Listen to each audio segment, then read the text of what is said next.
সূরা আত-তাওবা। এ সূরার শুরুতে বিসমিল্লাহ পড়া নিষেধ।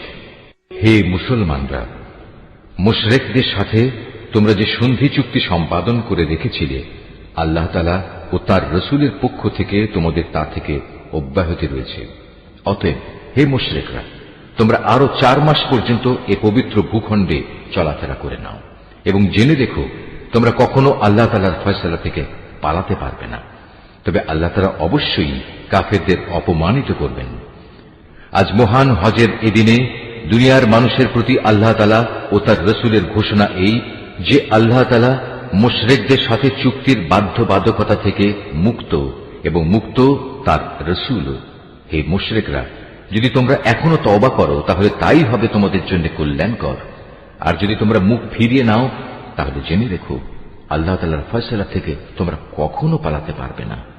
হে নবী, এরপরও যারা কুফরি করেছে তাদের তুমি এক কঠোর আযাবের সুসংবাদ দাও। তবে সেসব মুশরিকের কথা আলাদা যাদের সাথে তোমরা চুক্তি করেছ। তারা চুক্তি রক্ষার ব্যাপারে এতটুকুও ত্রুটি করেনি, না তারা কখনো তোমাদের বিরুদ্ধে অন্য কাউকে সাহায্য করেছে। তাদের চুক্তি তাদের মেয়াদ শেষ হওয়া পর্যন্ত অবশ্যই তোমরা মেনে চলবে। আসলেই যারা আল্লাহ তাআলাকে ভয় করে তাদের অবশ্যই তিনি ভালোবাসেন। অতঃপর যখন এ নিষিদ্ধ 4 মাস অতিবাহিত হয়ে যাবে, তখন মুশরিকদের যেখানে পাবে সেখানেই তোমরা হত্যা করবে, তাদের বন্দী করবে, তাদের অবরোধ করবে এবং তাদের ধরার জন্য তোমরা প্রতিটি ঘাঁটিতে ওঁত পেতে বসে থাকবে। তবে এর পরেও তারা যদি তওবা করে, দ্বীনের পথে ফিরে আসে এবং নামাজ প্রতিষ্ঠা করে, যাকাত আদায় করে, তাহলে তোমরা তাদের পথ ছেড়ে দাও। অবশ্যই আল্লাহ তাআলা ক্ষমাশীল ও বড় দয়াময়। আর মুশরিকদের মধ্যে থেকে যদি কোনো ব্যক্তি তোমার কাছে আশ্রয় চায়, তবে অবশ্যই তাকে তুমি আশ্রয় দেবে, যাতে করে তোমার আশ্রয় থেকে সে আল্লাহ তাআলার বাণী শুনতে পায়। অতঃপর তাকে তার কোনো নিরাপদ জায়গায় পৌঁছে দেবে। এটা এজন্যই যে এরা আসলেই এমন এক সম্প্রদায়ের লোক যারা কিছুই জানে না। আল্লাহ তাআলা ও তার রাসূলের সাথে মুশরিকদের এই চুক্তি কিভাবে বহাল থাকবে? তবে যাদের সাথে মসজিদুল হারামের পাশে বসে তোমরা চুক্তি সম্পাদন করেছিলে তাদের কথা আলাদা। যতক্ষণ পর্যন্ত তারা নিজেরা এই চুক্তির উপর বহাল থাকবে, ততক্ষণ পর্যন্ত তোমরাও চুক্তির উপর বহাল থেকো। অবশ্যই আল্লাহ তাআলা চুক্তি ও ওয়াদার ব্যাপারে সাবধানী ব্যক্তিদের ভালোবাসেন। কিভাবে তোমরা তাদের বিশ্বাস করবে? এরা যদি কখনো তোমাদের উপর জয়লাভ করে, তাহলে তারা যেমনি আত্মীয়তার বন্ধনের তোয়াক্কা করবে না, তেমনি চুক্তির মর্যাদাও দেবে না। তারা শুধু মুখের কথা দিয়ে তোমাদের খুশি রাখার চেষ্টা করে, কিন্তু তাদের অন্তরগুলো সেসব কথা কিছুতেই মেনে নেয় না। মূলত এদের অধিকাংশ ব্যক্তি হচ্ছে ফাসিক। এরা আল্লাহ তাআলার আয়াতসমূহ সামান্য কিছু বৈষয়িক মূল্যের বিনিময়ে বিক্রি করে দিয়েছে এবং মানুষকে আল্লাহ তাআলার পথ থেকে দূরে রেখেছে। নিশ্চয়ই এটা খুব জঘন্য কাজ যা তারা প্রতিনিয়ত করে যাচ্ছে। কোন ইমানদার লোকের ব্যাপারে এরা যেমন আত্মীয়তার ধার ধারে না, তেমনি কোন অঙ্গীকারের মর্যাদাও এরা রক্ষা করে না। মূলত এরা হচ্ছে সীমা লঙ্ঘনকারী। এ সত্ত্বেও যদি তারা তওবা করে, নামাজ প্রতিষ্ঠা করে, যাকাত আদায় করে, তাহলে তারা হবে তোমাদেরই দ্বীনী ভাই। আমি সেসব মানুষের কাছে আমার আয়াতসমূহ স্পষ্ট করে বর্ণনা করি যারা সত্য মিথ্যা তারতম্য বুঝতে পারে। তারা যদি তাদের প্রতিশ্রুতি দেওয়ার পরও তাদের সম্পাদিত চুক্তি ভঙ্গ করে এবং ক্রমাগত তোমাদের দ্বীন সম্পর্কে বিদ্রূপ করতে থাকে, তাহলে তোমরা কাফের সর্দারদের বিরুদ্ধে যুদ্ধ ঘোষণা করো, কেননা তাদের জন্য তখন আর কোনো চুক্তি বহাল নেই। এর ফলে আশা করা যায় তারা তাদের মন্দ কাজগুলো থেকে বিরত থাকবে। তোমরা কি এমন একটি দলের বিরুদ্ধে যুদ্ধ করবে না যারা বারবার নিজেদের অঙ্গীকার ভঙ্গ করেছে, যারা আল্লাহ তাআলার রাসূলকে স্বদেশ থেকে বের করার সংকল্প করেছে এবং তারাই তো প্রথম তোমাদের উপর হামলা শুরু করেছে? তোমরা কি সত্যি তাদের ভয় করো? অথচ যদি তোমরা মুমিন হও, তাহলে তোমাদের আল্লাহ তাআলাকে সবচেয়ে বেশি ভয় করা উচিত। তোমরা তাদের সাথে লড়াই করো। আল্লাহ তাআলা আসলে তোমাদের হাত দিয়েই ওদের শাস্তি দেবেন এবং তিনি এভাবেই তাদের অপমানিত করবেন। তাদের উপর বিজয় দিয়ে তিনি তোমাদের সাহায্য করবেন এবং এভাবে তিনি মুমিন সম্প্রদায়ের মনকেও প্রশান্ত করে দেবেন। তিনি এর দ্বারা তাদের দিলের ক্ষোভ বিদূরিত করে দেবেন। তিনি যাকে চাইবেন তার প্রতি ক্ষমা পরবশ হবেন। আল্লাহ তাআলা সব কিছুই জানেন এবং তিনি হচ্ছেন সুবিজ্ঞ কুশলী। তোমরা কি একথা মনে করে নিয়েছো তোমাদের এমনি এমনিই ছেড়ে দেয়া হবে? অথচ এখনো আল্লাহ তাআলা ভালো করে পরখ করে নেননি যে তোমাদের মাঝে কারা আল্লাহর পথে জিহাদ করেছে আর কারা আল্লাহ তাআলা তার রাসূল ও মুমিনদের ছাড়া অন্য কাউকে বন্ধু হিসেবে গ্রহণ করেছে। বস্তুত তোমরা যা কিছু করো না কেন আল্লাহ তাআলা সে সম্পর্কে সম্যক অবগত রয়েছেন। মুশরিকরা যখন নিজেরাই নিজেদের কুফরির কথা স্বীকার করছে তখন তারা আল্লাহ তাআলার মসজিদ আবাদ করবে, এটা তো হতেই পারে না। মূলত এরা হচ্ছে সেসব লোক যাদের যাবতীয় কর্মকাণ্ড আগেই বরবাদ হয়ে গেছে এবং চিরকাল তাই এদের দোজখের আগুনেই কাটাতে হবে। আল্লাহ তাআলার ঘর মসজিদ তো আবাদ করবে তারা যারা আল্লাহ তাআলা ও পরকালের উপর ঈমান আনে, নামাজ প্রতিষ্ঠা করে, যাকাত আদায় করে আর আল্লাহ তাআলা ছাড়া কাউকে তারা ভয় করে না। এদের ব্যাপারেই আশা করা যায় এরা হেদায়েত প্রাপ্ত মানুষের অন্তর্ভুক্ত হবে। তোমরা কি হজের মৌসুমে হাজিদের পানি পান করানো ও কাবা ঘরের খেদমত করাকে সে ব্যক্তির কাজের সমপর্যায়ের মনে করো? যে ব্যক্তি আল্লাহ তাআলার উপর ঈমান এনেছে, পরকালের উপর ঈমান এনেছে এবং আল্লাহ তাআলার রাস্তায় জিহাদ করেছে, এরা কখনো আল্লাহর কাছে সমান মর্যাদার নয়। আল্লাহ তাআলা কখনো জালেমদের সঠিক পথ দেখান না।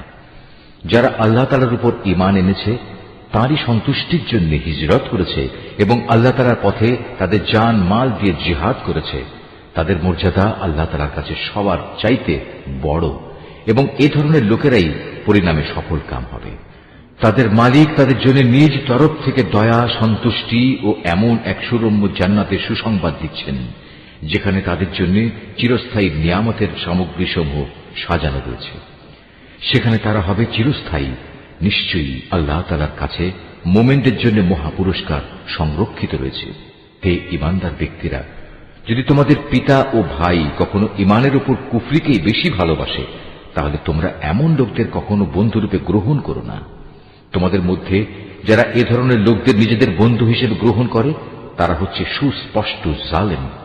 হে নবী, বলো, যদি তোমাদের পিতা, তোমাদের ভাই, তোমাদের পরিবার পরিজন ও তোমাদের অর্জিত ধন সম্পদ এবং ব্যবসা বাণিজ্য যা অচল হয়ে যাবে বলে তোমরা ভয় করো, তোমাদের বাড়িঘর সমূহ যা তোমরা একান্তভাবে কামনা করো, এগুলো যদি তোমরা আল্লাহ তাআলা, তার রাসূল ও তার পথে জিহাদ করা চাইতে বেশি ভালোবাসো তাহলে তোমরা আল্লাহ তাআলার পক্ষ থেকে তার আযাবের ঘোষণা আসা পর্যন্ত অপেক্ষা করো। জেনে রেখো, আল্লাহ তাআলা কখনো ফাসিক সম্প্রদায়কে হেদায়েত করেন না। আল্লাহ তাআলা তো বহু জায়গায় তোমাদের সাহায্য করেছেন। বিশেষ করে হুনাইনের দিনে যে সাহায্য করেছেন তা স্মরণ করো। সেদিন যখন তোমাদের সংখ্যাধিক্য তোমাদের উৎফুল্ল করে দিয়েছিল, অথচ সংখ্যার এই বিপুলতা তোমাদের সেদিন কোনোই কাজে আসেনি। জমিন তার বিশালতা সত্ত্বেও তোমাদের উপর সংকুচিত হয়ে পড়েছিল। অতঃপর তোমরা একসময় ময়দান ছেড়ে পৃষ্ঠ প্রদর্শন করে পালিয়েও গেলে। অতঃপর আল্লাহ তাআলা তার রাসূল ও ময়দানে অটল হয়ে থাকা মুমিনদের উপর তার প্রশান্তি নাজিল করলেন। ময়দানে তিনি এমন এক লস্কর বাহিনী পাঠালেন যাদের সেদিন তোমরা দেখতে পাওনি, এবং তাদের দিয়ে তিনি কাফিরদের এক চরম শাস্তি দিলেন যারা আল্লাহকে অস্বীকার করে। এ হচ্ছে তাদের যথাযথ পাওনা। এরপরেও আল্লাহ তাআলা যাকে ইচ্ছা তাকে ক্ষমা করে দেন। আল্লাহ তাআলা ক্ষমাশীল ও পরম দয়ালু। ও হে মানুষ, তোমরা যারা আল্লাহ তাআলার উপর ঈমান এনেছ, জেনে রেখো মুশরিকরা হচ্ছে চিন্তা ও আদর্শের দিক থেকে অপবিত্র। অতএব এ অপবিত্রতা নিয়ে তারা যেন এ বছরের পর আর কখনো এ পবিত্র মসজিদের কাছে না আসে। যদি তাদের না আসার কারণে তোমরা আশু দারিদ্র্যের আশঙ্কা করো তাহলে জেনে রেখো অচিরেই আল্লাহ তাআলা চাইলে নিজ অনুগ্রহ দিয়ে তোমাদের অভাব মুক্ত করে দিতে পারেন। অবশ্যই আল্লাহ তাআলা সর্বজ্ঞ ও কুশলী। যাদের প্রতি ইতিপূর্বে কিতাব অবতীর্ণ করা হয়েছে তাদের মধ্যে যারা আল্লাহ তাআলার উপর ঈমান আনে না, পরকালের উপর ঈমান আনে না, আল্লাহ তাআলা ও তার রাসূল যা কিছু হারাম করেছেন তা হারাম বলে স্বীকার করে না, সর্বোপরি সত্য দ্বীন ইসলামকে নিজেদের জীবন ব্যবস্থা হিসেবে গ্রহণ করে না, তাদের বিরুদ্ধে তোমরা লড়াই চালিয়ে যাও যে পর্যন্ত না তারা নত হয়ে স্বেচ্ছায় জিজিয়া কর দিতে শুরু করে। ইহুদিরা বলে উযায়ের আল্লাহর পুত্র, আবার খ্রিস্টানরা বলে মসীহ আল্লাহর পুত্র। আসলে এই সবই হচ্ছে তাদের মুখের কথা। তাদের আগে যারা আল্লাহ তাআলাকে অস্বীকার করেছে এরা তাদেরই অনুকরণ করছে মাত্র। আল্লাহ তাআলা এদের সবাইকে ধ্বংস করুন। তাকিয়ে দেখো এরা কিভাবে আজ দাঁড়ে দাঁড়ে ঠোকর খাচ্ছে। এ লোকেরা আল্লাহ তাআলাকে বাদ দিয়ে তাদের আলেম ও পীর দরবেশদের মাবুদ বানিয়ে দিয়েছে এবং মরিয়ম পুত্র মসিহকেও কেউ কেউ মাবুদ বানিয়ে রেখেছে। অথচ এদের এক আল্লাহ তাআলা ছাড়া অন্য কারোই বন্দেগী করতে আদেশ দেওয়া হয়নি। তিনি ছাড়া আর কোনো মাবুদ নেই। তারা যাদের আল্লাহর সাথে শরীক করে তিনি এসব কথাবার্তা থেকে অনেক পবিত্র। এ মূর্খ লোকেরা তাদের মুখের এক ফুৎকার দিয়ে আল্লাহর দ্বীনের মশাল নিভিয়ে দিতে চায়, কিন্তু আল্লাহ তাআলা তাঁর আলোর পূর্ণ বিকাশ ছাড়া অন্য কিছুই চান না, যদিও কাফেরদের কাছে এটা খুবই অপ্রীতিকর। তিনিই মহান আল্লাহ, যিনি তোমাদের কাছে সুস্পষ্ট হেদায়েত ও সঠিক জীবন বিধান সহকারে তার রাসূলকে পাঠিয়েছেন, যেন সে এই জীবন ব্যবস্থাকে দুনিয়ার সব কয়টি বিধানের উপর বিজয়ী করে দিতে পারে। মুশরিকরা এই বিজয়কে যত দুঃসহই মনে করুক না কেন, হে ঈমানদার লোকেরা, আহলে কিতাবদের বহু পণ্ডিত ও ফকির দরবেশ এমন আছে যারা অন্যায়ভাবে সাধারণ মানুষের সম্পদ ভোগ করে। এরা আল্লাহর বান্দাদের আল্লাহর পথ থেকে ফিরিয়েও রাখে। এদের মাঝে যারাই সোনা রূপা পুঞ্জীভূত করে রাখে এবং কখনো তা আল্লাহর পথে ব্যয় করে না, তুমি তাদের কঠিন পীড়াদায়ক আযাবের সুসংবাদ দাও। এমন একদিন আসবে যেদিন পুঞ্জীভূত সোনা রূপা জাহান্নামের আগুনে উত্তপ্ত করা হবে।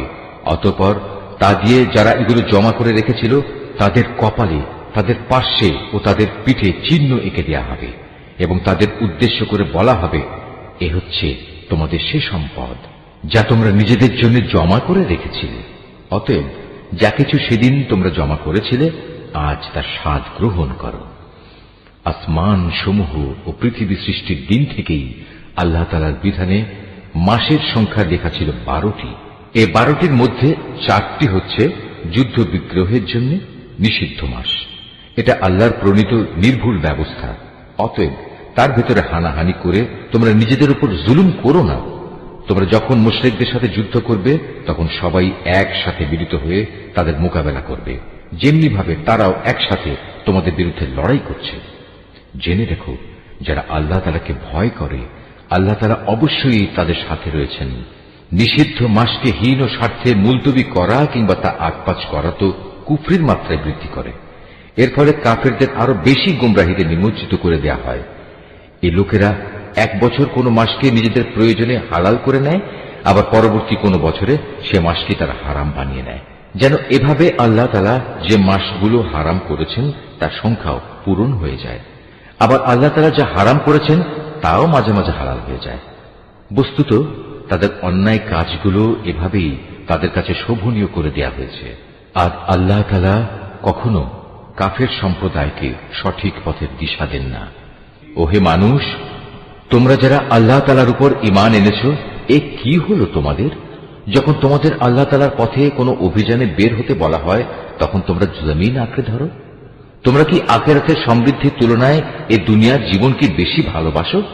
অথচ পরকালের মানদণ্ডে দুনিয়ার জীবনের এ ভোগের উপকরণ নিতান্তই কম।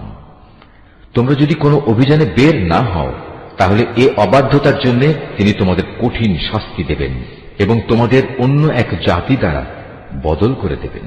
তোমরা কিন্তু তার কোনোই অনিষ্ট সাধন করতে পারবে না, কারণ তিনি সব কিছুর উপর ক্ষমতাবান। হে মুমিনরা, তোমরা যদি তাকে এ কাজে সাহায্য না করো তাহলে আল্লাহ তাআলাই তাকে সাহায্য করবেন। আল্লাহ তাআলা তখনও তাকে সাহায্য করেছিলেন যখন কাফেররা তাকে তার ভিটে বাড়ি থেকে বের করে দিয়েছিল, বিশেষ করে যখন সে নবী ছিল মাত্র দুজনের মধ্যে একজন, তাও আবার তারা দুজন ছিল অন্ধকার এক গুহার মধ্যে। সে নবী যখন তার সাথীকে বলছিল, কোনো দুশ্চিন্তা করো না, আল্লাহ তাআলা আমাদের সাথেই আছেন। অতঃপর আল্লাহ তাআলা তার উপর তাঁর প্রশান্তি নাজিল করে তাকে সাহায্য করলেন এবং এমন এক বাহিনী দ্বারা তাকে শক্তি যোগালেন যাদের তোমরা সেদিন দেখতে পাওনি। এবং যারা আল্লাহ তাআলাকে অমান্য করেছে আল্লাহ তাআলা তাদের ধৃষ্টতামূলক বক্তব্য নিচু করে দিলেন এবং আল্লাহ তাআলার কথাই উপরে থাকল। আল্লাহ তাআলা পরাক্রমশালী ও প্রবল প্রজ্ঞাময়। তোমরা অভিযানে বের হয়ে পড়ো, কম রণসম্ভারে হোক কিংবা বেশি হোক, এবং জিহাদ করো আল্লাহ তাআলার পথে নিজেদের জান দিয়ে, মাল দিয়ে। এটাই তোমাদের জন্য উত্তম। কত ভালো হতো যদি তোমরা বুঝতে পারতে। হে নবী, এতে যদি আশু কোনো লাভ থাকত, হতো যদি তাদের এ সফর সহজ সুগম, তাহলে তারা অবশ্যই এ অভিযানে তোমার পেছনে পেছনে যেত। কিন্তু তাদের জন্য এ যাত্রাপথ অনেক দীর্ঘ ও দুর্গম ঠেকেছে। তারা সত্তরই আল্লাহর নামে তোমার কাছে কসম করে বলবে, আমরা যদি সক্ষম হতাম তাহলে অবশ্যই তোমার সাথে অভিযানে বের হতাম। মিথ্যা অজুহাতে তারা নিজেরাই নিজেদের ধ্বংস করছে। আল্লাহ তাআলা জানেন এরা হচ্ছে মিথ্যাবাদী। হে নবী, আল্লাহ তাআলা তোমাকে মাফ করুন। ইমানের দাবিতে কারা সত্যবাদী আর কারা মিথ্যাবাদী এই বিষয়টা তোমার কাছে স্পষ্ট হওয়ার আগে কেন তুমি তাদের যুদ্ধে যাওয়া থেকে অব্যাহতি দিলে? যারা আল্লাহ তাআলা ও পরকালের উপর ঈমান এনেছে, তারা নিজেদের মাল ও জীবন দিয়ে আল্লাহর পথে জিহাদে অবতীর্ণ না হওয়ার জন্য তোমার কাছ থেকে অব্যাহতি চাইতে আসবে না। আল্লাহ তাআলা অবশ্যই সেসব লোককে জানেন যারা তাকে ভয় করে। যুদ্ধে না যাওয়ার জন্য তোমার কাছে অব্যাহতি চাইতে তো আসবে তারা যারা আল্লাহ তাআলা ও পরকালের উপর কোন রকম ঈমান রাখে না। তাদের মন সংশয়যুক্ত আর তারা নিজেরাও সংশয় দ্বিধাগ্রস্ত থাকে। যদি সত্যি এরা তোমার সাথে বের হতে চাইত, তাহলে তারা সেজন্য কিছু না কিছু প্রস্তুতি তো নিত। কিন্তু এদের যাত্রা করাটা আল্লাহ তাআলার মনোভূত হয়নি, তাই তিনি তাদের এ থেকে বিরত রাখলেন। তাদের যেন বলে দেয়া হলো, যারা পেছনে বসে আছে তোমরা তাদের সাথে বসে থাকো। ওরা তোমাদের সাথে বের হলে তোমাদের মাঝে বিভ্রান্তি শুধু বাড়িয়ে দিত এবং তোমাদের সমাজে নানা রকম অশান্তি সৃষ্টির জন্য এদিক সেদিক ছুটাছুটি করত। তাছাড়া তোমাদের মধ্যেও তো তাদের কথা আগ্রহের সাথে শোনার মতো গুপ্তচর কিংবা দুর্বল ইমানের লোক আছে। আল্লাহ তাআলা এসব জালেমদের অবস্থা সম্পর্কে সম্যক অবগত রয়েছেন। এরা এর আগেও তোমাদের মাঝে বিশৃঙ্খলা সৃষ্টি করতে চেয়েছিল এবং তোমার পরিকল্পনাগুলো পাল্টে দেওয়ার চক্রান্ত করেছিল। শেষ পর্যন্ত ন্যায় ও ইনসাফ তাদের কাছে এসে হাজির হল এবং আল্লাহ তাআলার ফয়সালাই চূড়ান্তভাবে বিজয়ী হল, যদিও তারা হচ্ছে এই বিজয় অপছন্দকারী। তাদের ভেতর এমন কিছু মানুষও আছে যারা বলে, হে নবী, এই যুদ্ধে যাওয়া থেকে তুমি আমাকে অব্যাহতি দাও এবং আমাকে তুমি কোনো লোভনীয় বস্তুর মুসিবতে ফেলো না। তোমরা জেনে রেখো, এরা তো আগে থেকেই নানা মুসিবতে পড়ে আছে, আর জাহান্নাম তো কাফেরদের চারিদিকে বড় মুসিবতের মতোই ঘিরে রেখেছে। তোমাকে যদি কখনো কোনো কল্যাণ স্পর্শ করে তাহলে এতে তাদের দুঃখ হয়, আবার তোমার কোনো বিপদ ঘটলে তারা বলে, হ্যাঁ আমরা এটা জানতাম, তাই আমরা আগেই ভিন্ন পথ অবলম্বন করে নিয়েছিলাম। অতঃপর তারা উৎফুল্ল চিত্তে তোমার কাছ থেকে সরে পড়ে। তুমি তাদের বলো, আসলে কল্যাণ অকল্যাণের কিছুই আমাদের উপর নাজিল হবে না, হবে শুধু তাই যা আল্লাহ তাআলা আমাদের জন্য নির্দিষ্ট করে রেখেছেন। তিনি আমাদের একমাত্র আশ্রয়। আর যারা মোমেন তাদের তো ভালো মন্দ সব ব্যাপারে শুধু আল্লাহ তাআলার উপরই ভরসা করা উচিত। আমাদের ব্যাপারে তোমরা কি বিজয় ও শাহাদাত এ দুটো কল্যাণের যে কোনো একটির অপেক্ষা করছো? কিন্তু তোমাদের জন্য আমরা যা কিছু প্রতীক্ষা করছি তা হচ্ছে আল্লাহ তাআলা নিজে থেকে তোমাদের আযাব দেবেন, কিংবা আমাদের হাত দিয়ে তোমাদের তিনি শাস্তি পৌঁছবেন।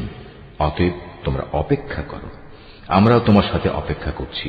হে নবী, তুমি বলো, ধন সম্পদ আগ্রহ সহকারে খরচ করো কিংবা অনিচ্ছায় খরচ করো, কোন অবস্থায় তোমাদের কাছ থেকে তা কবুল করা হবে না, কেননা তোমরা হচ্ছ একটি নাফরমান জাতি। তাদের এ অর্থ সম্পদ কবুল না হওয়াকে এছাড়া আর কোনো কিছুই বাধা দেয়নি যে তারা স্বয়ং সৃষ্টিকর্তা আল্লাহ তাআলাকে ও তার পাঠানো রসুলকে অমান্য করেছে। তারা নামাজের জন্য আসে ঠিকই, কিন্তু তারা থাকে একান্ত অলস, আর আল্লাহ তাআলার পথে অর্থ ব্যয় করে বটে, তবে তা করে একান্ত অনিচ্ছার সাথে।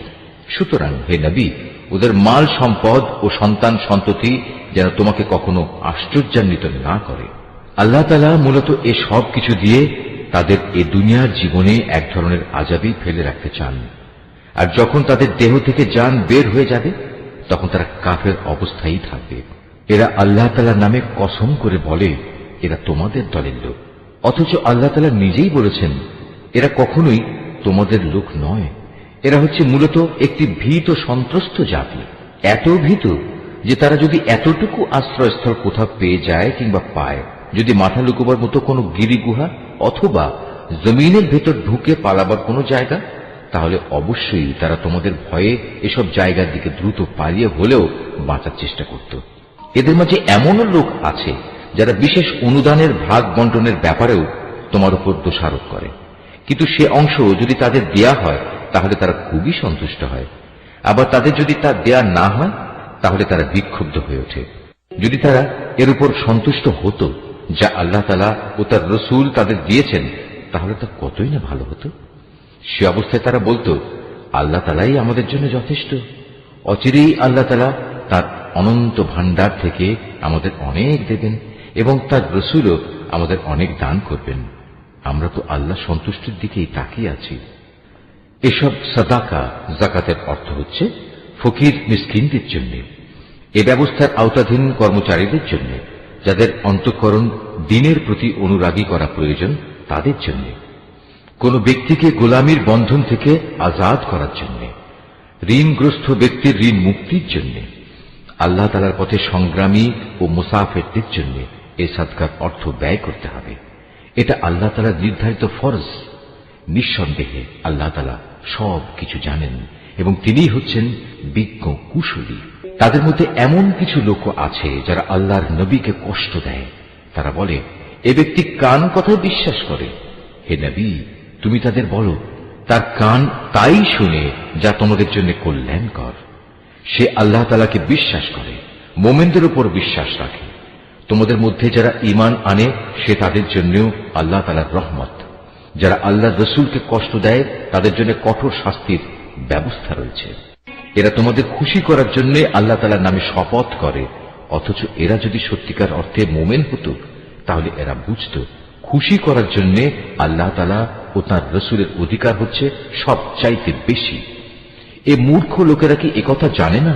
যদি কোনো ব্যক্তি আল্লাহ তাআলা ও তাঁর রসুলের বিদ্রোহ করে তবে তার জন্য রয়েছে জাহান্নামের আগুন, সেখানে সে চিরকাল থাকবে, আর তা হচ্ছে তার জন্য চরম লাঞ্ছনা। এ মুনাফিকরা আশঙ্কা করে তোমাদের উপর এমন কোন সূরা নাজিল হয়ে পড়ে কিনা যা তাদের মনের ভেতরে লুকিয়ে থাকা সব কিছু ফাঁস করে দেবে। হে নবী, তুমি এদের বলো, হ্যাঁ, যদ্দূর পারো তোমরা বিদ্রুপ করে নাও।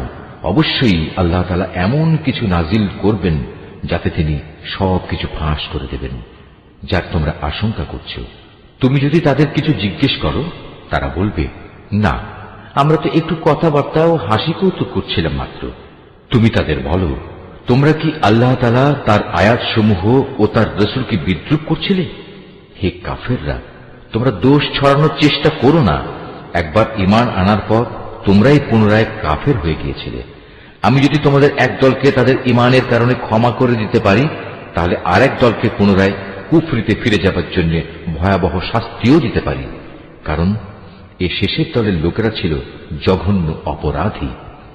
মুনাফিক পুরুষ ও মুনাফিক নারী এরা স্বভাব চরিত্রে একে অপরের মতোই। তারা উভয়ই মানুষদের অসৎ কাজের আদেশ দেয় ও সৎ কাজ থেকে বিরত রাখে এবং আল্লাহ তাআলার পথে খরচ করা থেকে উভয়ই নিজেদের হাত বন্ধ করে রাখে। তারা যেমনি এ দুনিয়ায় আল্লাহ তাআলাকে ভুলে গেছে, আল্লাহ তাআলাও তেমনি আখিরাতে তাদের ভুলে যাবেন। অবশ্য মুনাফিকরা সবাই পাপিষ্ঠ। আল্লাহ তাআলা এ মুনাফিক পুরুষ ও মুনাফিক নারী এবং কাফেরদের জাহান্নামের ভয়াবহ আগুনের প্রতিশ্রুতি দিয়েছেন, যেখানে তারা চিরকাল ধরে জ্বলতে থাকবে। জাহান্নামের এ আগুন হবে তাদের জন্য যথেষ্ট। তাদের উপর আল্লাহ তাআলার গজব নাজিল হোক। ওদের জন্য রয়েছে এক চিরস্থায়ী আযাব। তোমরা ঠিক তাদেরই মতো যারা তোমাদের আগে এখানে প্রতিষ্ঠিত ছিল। তারা শক্তিতে ছিল তোমাদের চাইতে প্রবল, ধন সম্পদ, সন্তান সন্ততি তাদের তোমাদের চাইতে ছিল বেশি। দুনিয়ার যে ভোগ বিলাস তাদের ভাগে ছিল তা তারা ভোগ করে গেছে। অতঃপর তোমাদের ভাগে যা আছে তোমরা তা ভোগ করে একদিন চলে যাবে। যেমনি করে তোমাদের আগের লোকেরা তাদের যে পরিমাণ ভোগ করা ছিল তা শেষ করে চলে গেছে। তারা যেমন অনর্থক কাজকর্মে ডুবে থাকত, তোমরাও তেমনি অর্থহীন কথাবার্তায় ডুবে আছো। এরা হচ্ছে সেসব লোক দুনিয়া আখেরাতে যাদের কর্মফল বিনষ্ট হয়ে গেছে, আর সত্যিকার অর্থে এরাই হচ্ছে নিদারুণভাবে ক্ষতিগ্রস্ত। এদের কাছে কি আগের লোকদের খবর পৌঁছেনি? নুহের জাতির, আদ জাতির, সামুদ জাতির কীর্তিকলা, ইব্রাহিম, মাদিয়ানবাসী নবী ও সে বিধ্বংস জনবসতির কথা কি এদের কাছে কেউ বলেনি?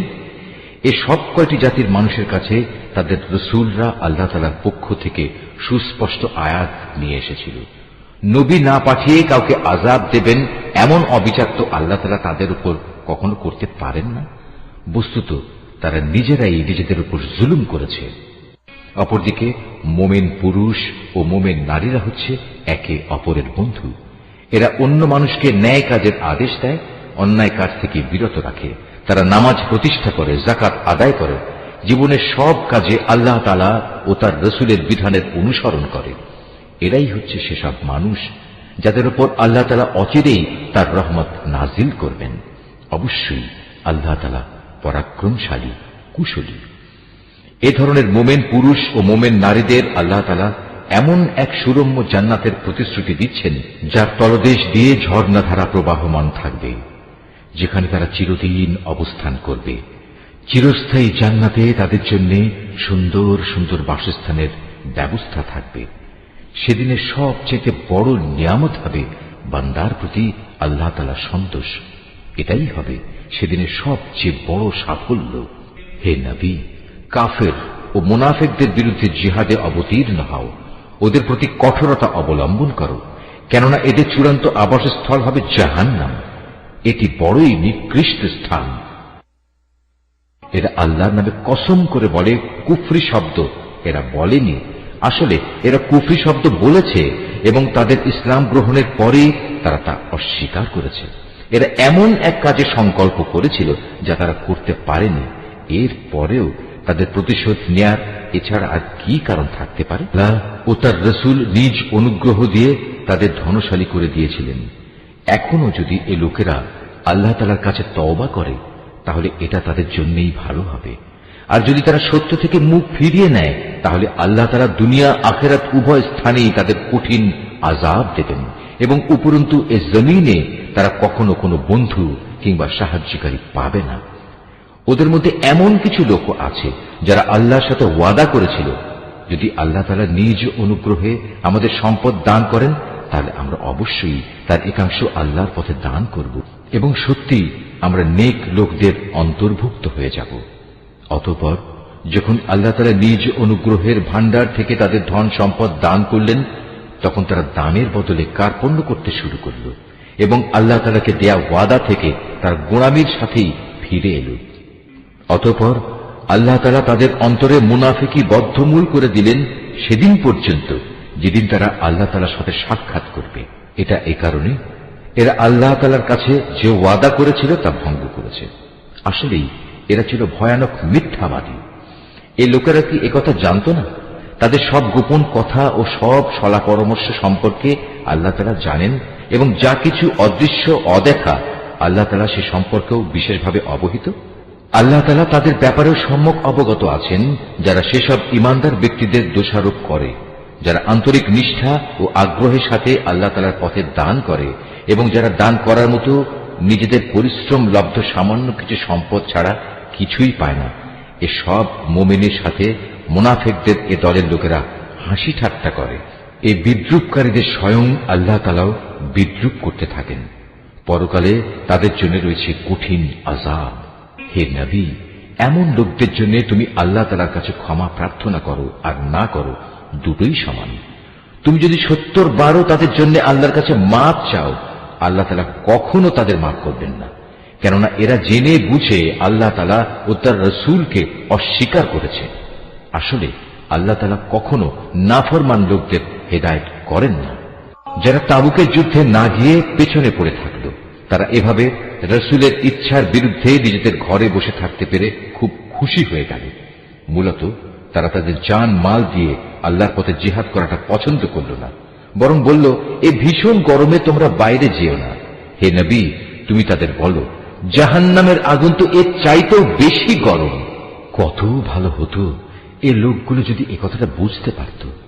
অতএব এ দুনিয়ায় তাদের কম হাসা উচিত, অন্যথায় কিয়ামতের দিন তাদের বেশি কাঁদতে হবে।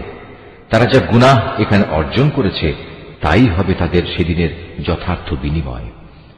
যদি আল্লাহ তাআলা এ অভিযানের পর তোমাকে এদের কোনো একটি দলের কাছে ফেরত নিয়ে আসেন এবং তারা যদি তোমার কাছে পুনরায় কোনো যুদ্ধে যাবার অনুমতি চায়, তাহলে তুমি বলো, না, কখনো তোমরা আমার সাথে আর কোনো অভিযানে বের হবে না। তোমরা আমার সাথী হয়ে আর কখনো শত্রুর সাথে লড়বে না, কেননা তোমরা আগের বার যুদ্ধের বদলে পেছনে বসে থাকা পছন্দ করেছিলে। আর যাও, যারা পেছনে পড়ে আছে তাদের সাথে তোমরাও গিয়ে বসে থাকো। ওদের মধ্যে কোনো লোকের মৃত্যু হলে তুমি কখনো তার জানাজা নামাজ পড়ো না, কখনো তার কবরের পাশে তুমি দাঁড়িও না, কেননা এই ব্যক্তিরা আল্লাহ তাআলা ও তার রাসূলের সাথে কুফরি করেছে। এরা নাফরমান অবস্থায় মরেছে। ওদের ধন সম্পদ ও সন্তান সন্ততি যেন তোমাদের কখনো বিমুগ্ধ করতে না পারে। মূলত আল্লাহ তাআলা এই সব কিছু দিয়ে তাদের দুনিয়ার জীবনে নানা ধরনের শাস্তি দিতে চান, এবং তাদের প্রাণবায়ু একদিন এমন এক অবস্থায় বের হবে যখন তারা পুরোপুরি কাফের থাকবে। যখনই এমন ধরনের কোন সূরা নাজিল হয় যাতে বলা হয় তোমরা আল্লাহর উপর ঈমান আনো এবং তার রাসূলের সাথে মিলে কাফেরদের বিরুদ্ধে জিহাদ করো, তখনই তাদের বিত্তশালী ব্যক্তিরা তোমার কাছে এসে যুদ্ধে না যাওয়ার জন্য অব্যাহতি চায় এবং তারা বলে, হে নবী, আমাদের রেহাই দাও, যারা ঘরে বসে আছে তাদের সাথে আমাদেরও বসে থাকতে দাও। তারা মূলত ঘরে বসে থাকা লোকদের সাথে অবস্থান করাই পছন্দ করে নিয়েছে। তাদের অন্তরে মোহর মেরে দেয়া হয়েছে, ফলে তারা কিছুই বুঝতে পারে না। কিন্তু আল্লাহর রাসূল এবং যারা তার সাথে আল্লাহ তাআলার উপর ঈমান এনেছে তারা সবাই নিজেদের জান মাল দিয়ে আল্লাহর পথে জিহাদ করেছে। অতএব এদের জন্য যাবতীয় কল্যাণ নির্দিষ্ট হয়ে আছে, আর সত্যিকার অর্থে এরাই হচ্ছে সফল কাম। এর বিনিময়ে আল্লাহ তাআলা এদের জন্য এমন এক সুরম্য জান্নাত প্রস্তুত করে রেখেছেন যার পাদদেশে ঝর্ণাধারা প্রবাহমান, সেখানে তারা চিরকাল থাকবে। বস্তুত এ হচ্ছে সর্বোত্তম সাফল্য। ওজরকামী কিছু সংখ্যক আরব বেদুইনও তোমার কাছে এসে হাজির হয়েছে, যেন তাদেরও এ যুদ্ধে যাওয়া থেকে অব্যাহতি দেয়া হয়। এভাবে সে লোকগুলো ঘরে বসে থাকলেও যারা আল্লাহ তাআলা ও তার রাসূলের কাছে ঈমানের মিথ্যা দাবি করেছিল। এদের মধ্যে যারা আল্লাহ ও তার রাসূলকে অমান্য করে ঘরে বসে থেকেছে, অচিরেই তারা মর্মান্তিক আযাবে নিমজ্জিত হবে। যারা দুর্বল তারা যদি এ যুদ্ধে শরীক না হয়ে থাকে তাদের উপর কোনো দোষ নেই। দোষ নেই তাদেরও যারা অসুস্থ কিংবা যারা যুদ্ধে খরচ করার মতো কোনো সম্বল পায়নি। অবশ্য এরা যদি আল্লাহ তাআলার নিষ্ঠাবান বান্দা হয় তাহলেই তারা এ অব্যাহতির আওতায় পড়বে। সৎ কর্মশীল মানুষদের বিরুদ্ধেও কোনো অভিযোগের কারণ নেই। আল্লাহ তাআলা একান্ত ক্ষমাশীল ও পরম দয়ালু। তাদের ব্যাপারেও কোনো অভিযোগ নেই যারা যুদ্ধ শুরুর প্রাক্কালে তোমার কাছে যাত্রার বাহন সরবরাহ করার জন্য এসেছিল এবং তুমি তাদের বলেছিলে, তোমাদের জন্য আমি এমন কিছু পাচ্ছি না যার উপর আমি তোমাদের আরোহণ করাতে পারি। অতএব তারা ফিরে গেল। তারা এমনভাবে ফিরল যে তাদের চোখ থেকে অশ্রু বয়ে যাচ্ছিল। যুদ্ধে যাবার খরচ জোগাড় করতে না পারায় তারা ভীষণভাবে দুঃখিত হল। সব অভিযোগ তো তাদের বিরুদ্ধে যারা সামর্থ্যবান হওয়া সত্ত্বেও তোমার কাছে অব্যাহতি চায়। যারা পেছনে পড়ে থাকলো তাদের সাথে ঘরে বসে থাকাই অবশেষে তারা পছন্দ করল। আল্লাহ তাআলা তাদের অন্তরে মোহর মেরে দিয়েছেন। এ কারণেই তারা তা জানতে পারছে না কোনটা তাদের জন্য ভালো। যুদ্ধ শেষে তোমরা যখন তাদের কাছে ফিরে আসবে তখন এরা তোমাদের কাছে ওজর পেশ করবে। তুমি তাদের বলো, আজ তোমরা কোন রকম ওজর আপত্তি পেশ করো না, আমরা কখনো তোমাদের বিশ্বাস করব না। আল্লাহ তাআলা ইতিমধ্যেই তোমাদের অন্তরের সব কথা আমাদের বলে দিয়েছেন। এখন থেকে আল্লাহ তাআলা ও তাঁর রাসূলই তোমাদের কার্যকলাপ দেখবেন। অতঃপর তোমাদের সে মহান সত্তার কাছেই ফিরে যেতে হবে, যিনি যেমন জানেন তোমাদের গোপন করে রাখা সবকিছু, তেমনি জানেন প্রকাশ্য বিষয়সমূহ। অতঃপর তিনি সে আলোকে তোমাদের বলে দেবেন দুনিয়ার জীবনে তোমরা কি কাজ করছিলে। যখন তোমরা তাদের কাছে ফিরে আসবে তখন এরা আল্লাহ তাআলার নামে কসম করে তোমাকে বলবে তুমি যেন তাদের ব্যাপারটা উপেক্ষা করো। আসলেই তোমরা ওদের উপেক্ষা করো, কেননা ওরা হচ্ছে চিন্তা ও আদর্শের দিক থেকে নাপাক। তাদের ঠিকানা হচ্ছে জাহান্নাম। দুনিয়ার জীবনে তারা যা কিছু করে এসেছে এটা হচ্ছে তার যথার্থ বিনিময়। এরা তোমাদের কাছে এজন্য কসম করে যেন তোমরা সব কথা ভুলে আবার তাদের উপর সন্তুষ্ট হয়ে যাও। কিন্তু তোমরা যদি শতবারও তাদের উপর সন্তুষ্ট হও, আল্লাহ তাআলা কখনো এ ফাসিক সম্প্রদায়ের উপর সন্তুষ্ট হবেন না। বেদুইন আরব লোকগুলো কুফর ও মুনাফিকের ব্যাপারে অত্যন্ত কঠোর প্রকৃতির। আল্লাহ তাআলা তার রাসূলের উপর স্বীয় দ্বীনের সীমারেখার যে বিধানসমূহ নাজিল করেছেন সে জ্ঞান লাভ না করার ক্ষমতাই মনে হয় এদের মধ্যে প্রবল। মূলত আল্লাহ তাআলাই হচ্ছেন সুবিজ্ঞ, কুশলী। এ বেদুইন আরবদের মধ্যে এমন কিছু লোক আছে যারা কখনো যদি আল্লাহ তাআলার পথে কিছু ব্যয় করে তাকে নিজেদের উপর জরিমানা তুল্য মনে করে এবং তোমাদের ব্যাপারে কালের বিবর্তনমূলক কোন বিপদ মুসিবত আসুক এ অপেক্ষায় থাকে। আসলে কালের মন্দচক্র তো তাদের নিজেদের উপরই ছেয়ে আছে। বস্তুত আল্লাহ তাআলা সবকিছু শোনেন, সবকিছু জানেন। আবার এই বেদুইন আরবদের মাঝে এমন কিছু লোক আছে যারা আল্লাহ তাআলা ও পরকালের উপর ঈমান রাখে। এরা আল্লাহর পথে যা কিছু খরচ করে তাকে আল্লাহর নৈকট্য লাভ ও রসুলের দোয়া পাওয়ার একটা অবলম্বন মনে করে। সত্যি সত্যি তা হচ্ছে তাদের জন্য আল্লাহর নৈকট্য লাভের একটা উপায়। অচিরেই আল্লাহ তাআলা তাদের স্বীয় রহমতে প্রবেশ করাবেন। অবশ্যই আল্লাহ তাআলা ক্ষমাশীল ও পরম দয়ালু। মুহাজির ও আনসারদের মাঝে যারা প্রথম দিকে ঈমান এনেছে এবং পরে যারা একান্ত নিষ্ঠার সাথে তাদের অনুসরণ করেছে, আল্লাহ তাআলা এদের উপর সন্তুষ্ট হয়েছেন এবং এরাও আল্লাহ তাআলার উপর সন্তুষ্ট হয়েছে। আল্লাহ তাআলা তাদের জন্য এমন এক সুরম্য জান্নাত তৈরি করে রেখেছেন যার তলদেশ দিয়ে ঝর্ণাধারা প্রবাহিত। সেখানে তারা চিরকাল থাকবে, আর তাই হবে সর্বোত্তম সাফল্য। এ বেদুইন আরবদের যারা তোমার আশেপাশে বাস করে তাদের মধ্যে কিছু কিছু মুনাফিক আছে, আবার কিছু মুনাফিক মদিনাবাসীদের মধ্যেও আছে। এরা সবাই কিন্তু মুনাফিকিতে সিদ্ধহস্ত। তুমি এদের জানো না, কিন্তু আমি এদের জানি। অচিরেই আমি এদের অপমান ও পরাজয়ের দ্বারা দুবার শাস্তি দেব। অতঃপর ধীরে ধীরে এদের সবাইকে এক বড় আযাবের দিকে ফিরিয়ে দেয়া হবে। তোমাদের মাঝে আরো কিছু লোক আছে যারা অকপটে নিজেদের গুনাহসমূহের কথা স্বীকার করে। শয়তানের ফেরেবে তারা তাদের নেক কাজকে গুনাহের কাজের সাথে মিশিয়ে ফেলেছে। আশা করা যায় আল্লাহ তাআলা তাদের উপর ক্ষমা পরবশ হবেন। অবশ্যই আল্লাহ তাআলা ক্ষমাশীল ও পরম দয়ালু। তুমি তাদের ধন সম্পদ থেকে যাকাত ও সাদকা গ্রহণ করো।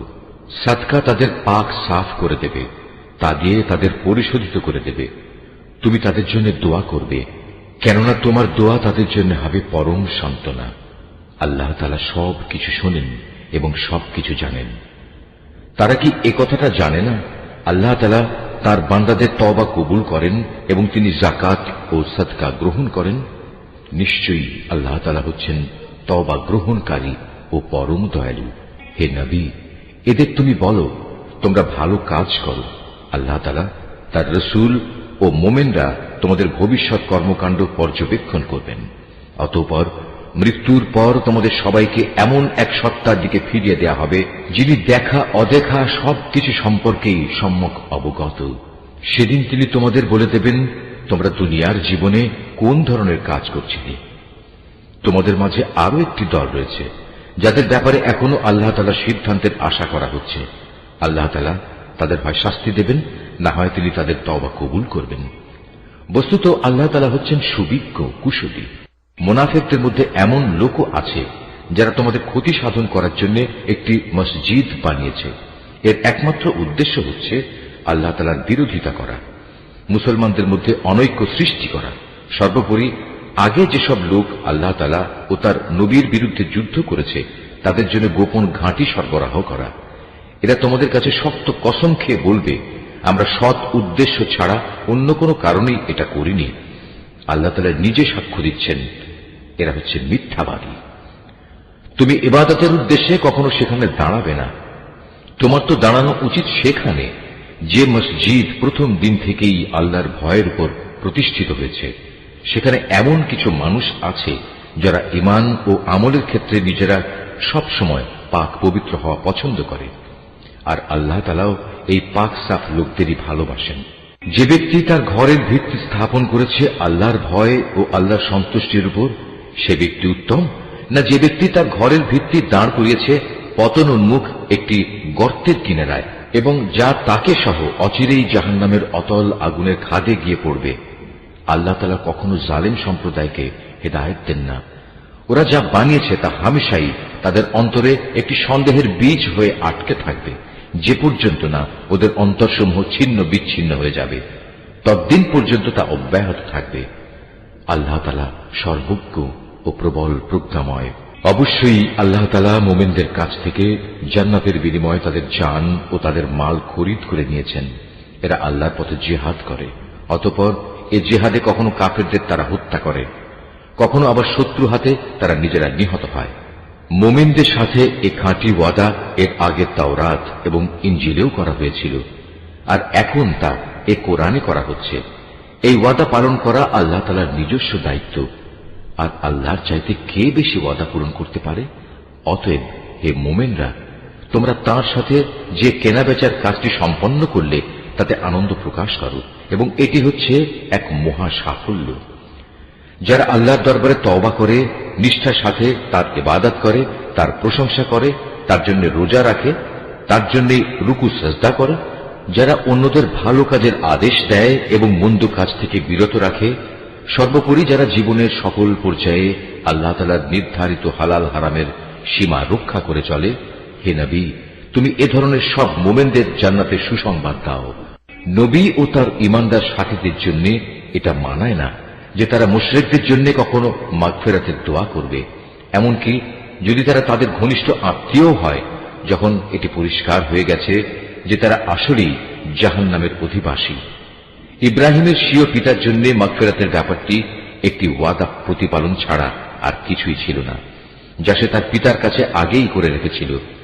এই ব্যতিক্রমটা ছিল শুধু তার একার জন্যই, কিন্তু যখন একথা তার সামনে পরিষ্কার হয়ে গেল যে সে অবশ্যই আল্লাহর দুশমন, তখন সে তার সাথে সম্পর্ক ছিন্ন করে ফেলল। অবশ্যই ইব্রাহিম ছিল একজন কোমল হৃদয় ও সহানুভূতিশীল মানুষ। আল্লাহ তাআলা এমন নন যে কোনো জাতিকে একবার হেদায়েত দানের পর তাদের পুনরায় গোমরাহ করে দেবেন, যতক্ষণ না তাদের সুস্পষ্টভাবে এ কথাটা জানিয়ে দেয়া হয় যে গোমরাহি থেকে বাঁচার জন্য কোন জিনিস থেকে সাবধান থাকতে হবে। অবশ্যই আল্লাহ তাআলা সব বিষয়ে জ্ঞান রাখেন।